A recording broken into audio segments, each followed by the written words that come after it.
Ricos para o mundo e pobres para Deus.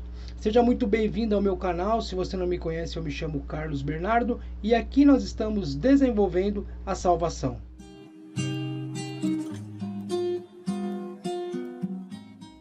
Chegamos então ao último vídeo da série Cartas do Apocalipse.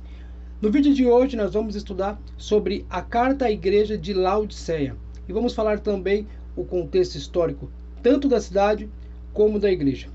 De início, essa carta foi a mais severa. Não houve nenhum elogio para essa igreja. A única coisa boa que tinha na carta era a visão que a própria igreja tinha dela mesma, que era uma visão completamente errada. Vamos falar um pouco da cidade então de Laodiceia. A cidade de Laodiceia, ela foi fundada em 250 a.C. por Antíoco da Síria. A sua geografia era o que mais se sobressaía, porque a cidade ficava em meio a portos comerciais, e isso fazia da cidade uma cidade muito rica. Para você ter ideia, lá tinha teatro, tinha estádio, tinha um ginásio com banheiro, uma estrutura muito futurística para sua época. Era uma cidade realmente de milionários, de banqueiros, transações comerciais, era muita grana que rolava ali naquela cidade de Laodiceia. Existiam então 4 características marcantes ali daquela cidade. A primeira característica daquela cidade era então o dinheiro. Era uma cidade de milionários, era uma cidade de transações comerciais, era uma cidade portuária, então tinha muita grana mesmo que rolava aí. Para você ter uma ideia de tanto dinheiro que aquela cidade tinha, que por volta do ano 61, ela foi devastada por um terremoto e ela não precisou do dinheiro do Império Romano para ser reconstruída. Os próprios bancários, os próprios milionários, os próprios moradores reconstruiu aquela cidade com o dinheiro do seu próprio bolso. Então você vê que dinheiro não era falta naquela cidade. A segunda característica, o segundo ponto marcante dessa cidade é que ali tinha um centro industrial de tecido. Eles produziam uma espécie de lã que era conhecida no mundo inteiro. E isso deixava os moradores, além de receberem por essa lã, e eram muitos bem pagos por esse produto, deixava aqueles moradores orgulhosos pelo tecido que fornecia para o mundo inteiro. A terceira característica da cidade era um centro de medicina que existia ali. Havia uma escola de medicina que tinha 2 remédios que eram o carro-chefe. Eram remédios quase que milagrosos. Era um para o ouvido e outro para os olhos. Eles fabricavam uma espécie de um pó que depois se tornaria num colírio, que era vendido para os centros populosos do mundo inteiro. Então era reconhecida a medicina da cidade de Laodiceia. A quarta e última característica da cidade de Laodiceia é que ali existia um centro de águas térmicas. Na verdade, a região de Laodiceia era formada por 3 cidades: Colossos, Hierápolis e mais abaixo Laodiceia. Colossos era uma cidade conhecida pelas suas águas térmicas frias. Já Hierápolis era conhecida pelas suas águas quentes. E quando essas águas, descendo ali pelos dutos, chegava até Laodiceia, aquela água já estava morna. Tanto as águas de Colossos quanto a de Hierápolis eram térmicas, uma fria e outra quente. Já a de Laodiceia era intragável. Foi por isso que na carta Jesus vai dizer que estava a ponto de vomitar. E a gente vai entender isso mais para frente.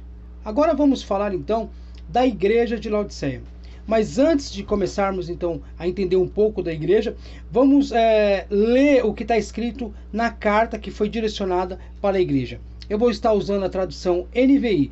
Diz assim o texto: Ao anjo da igreja de Laodiceia, escreva: Essas são as palavras do Amém, a testemunha fiel e verdadeira, o soberano da criação de Deus. Conheço as suas obras e sei que você não é frio nem quente. Melhor seria que fosse frio ou quente.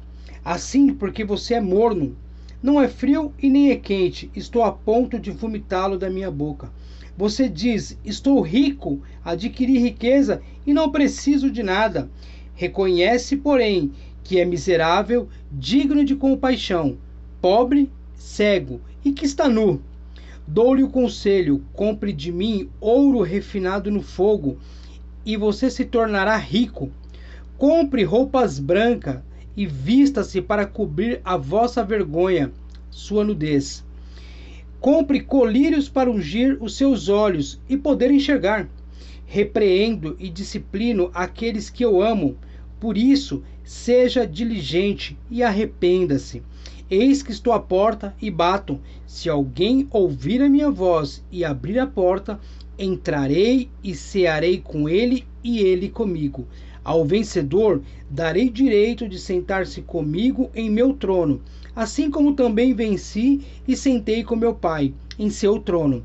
Aquele que tem ouvidos, ouça o que o Espírito diz às igrejas. O interessante é que, analisando a carta que foi escrita à igreja de Laodiceia, a gente vê que muita coisa da cidade era o que Jesus estava falando para aquela igreja.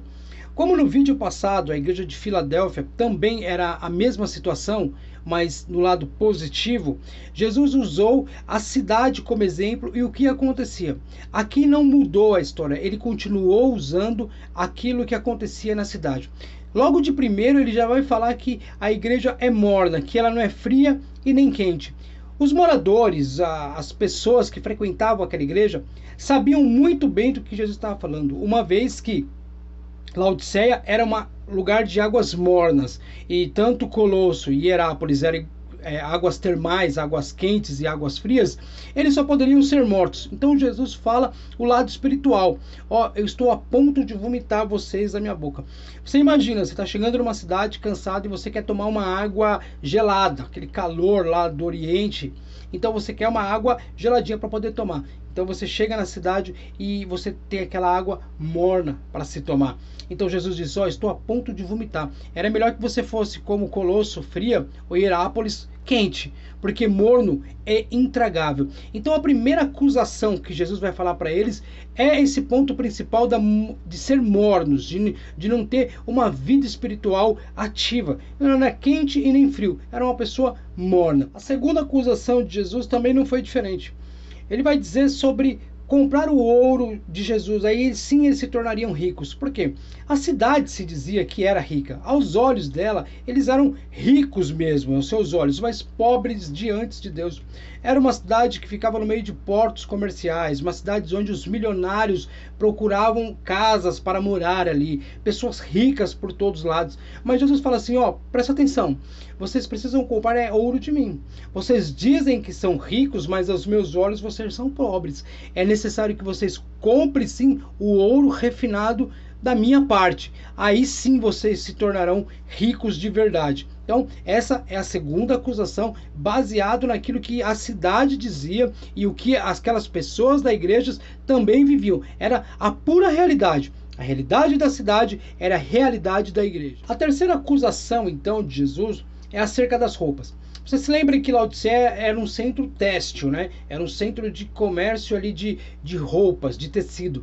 E havia um tecido que era muito importante, que era um material muito importante, que era a lã. Era vendida para o mundo inteiro. E os comerciantes, as pessoas de Laodiceia, se gloriavam então por esse tecido. Só que Jesus vai dizer para eles que eles estavam nus diante de Deus. Que esse tecido que eles vendiam para Deus não era nada, que era necessário que eles comprassem as vestes do próprio Jesus, vestes brancas, porque aquela veste ali que eles estavam vendendo e se gloriando, para Deus não era nada. Então você vê que as acusações batem bem de frente com o que a cidade vivia e de rebote a igreja estava incluído nisso. Então essa era a terceira queixa de Jesus. E a quarta e última acusação de Jesus vai de encontro ao centro de medicina. Você se lembra que em Laodiceia tinha um centro, uma faculdade de medicina muito famosa por 2 remédios que curava dores de ouvido e remédios para os olhos, um colírio ali, um pó que se tornava num colírio que era também vendido para o mundo todo, e eles se gloriavam então por ter esses medicamentos. E Jesus vai falar bem claro para eles, é necessário que vocês comprem colírios de mim, porque vocês estão cegos.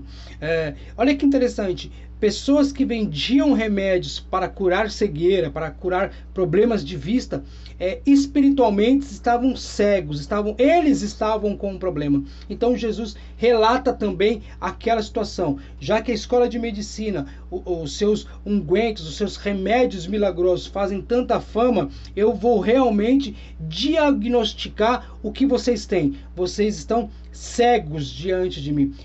Então havia a necessidade deles fazerem uma releitura da sua vida espiritual. Porque Jesus ele é misericordioso, que no final da carta, como nas outras, ele dá essa oportunidade de arrependimento. Ele vai dizer, eu repreendo aquele que eu amo. Então Jesus ali agindo num ato de misericórdia com aqueles pecadores. Ainda vai mais além, que aqueles que dessem ouvido, que ele estava batendo na porta. Então, eis que estou à porta e bato. Então, se você abrir, eu vou entrar, ainda há esperança, né? Parafraseando as palavras de Jesus. E vai fazer mais promessas àquele povo. Vai dizer, o que vencer, o que der ouvido e que se arrepender, vai se assentar no trono. Como eu venci e me assentei com meu Pai. Então há uma promessa muito gloriosa se a igreja ouvir, né, a palavra de Deus, se a igreja se arrepender dos seus maus caminhos, ainda que seja complicado, ainda que seja difícil, porque a situação de Laodiceia era uma situação complicada, era uma situação difícil, mas mesmo assim Jesus abre a porta da misericórdia, abre a porta da graça ali para aquela igreja e diz, se arrependerem, se converterem, se realmente mudarem de caminho, a promessa é que vocês se assentarão no meu trono.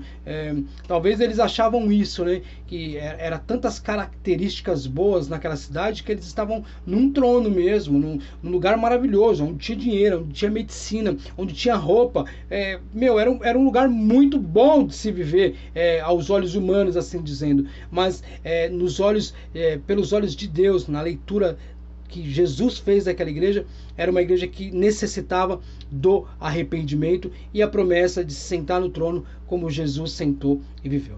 Eu acredito que essas sejam então as características principais da última carta, e que você também pode ler agora e ter uma noção melhor do contexto histórico, tanto da igreja como da cidade de Laodiceia. Bom, amigos, esse foi o último vídeo da série. Eu vou deixar todos os vídeos aqui, todos os links dos vídeos aqui, para você ver um por um ali e poder acompanhar as 7 cartas da igreja do Apocalipse. É claro que é um estudo bem superficial até, a gente foi ali nos pontos principais, mas já tem como ter um norte do que acontecia no período em que João escreveu essas cartas. Que Deus abençoe a todos, até os próximos vídeos, fiquem na paz, Deus abençoe, tchau, tchau e tchau.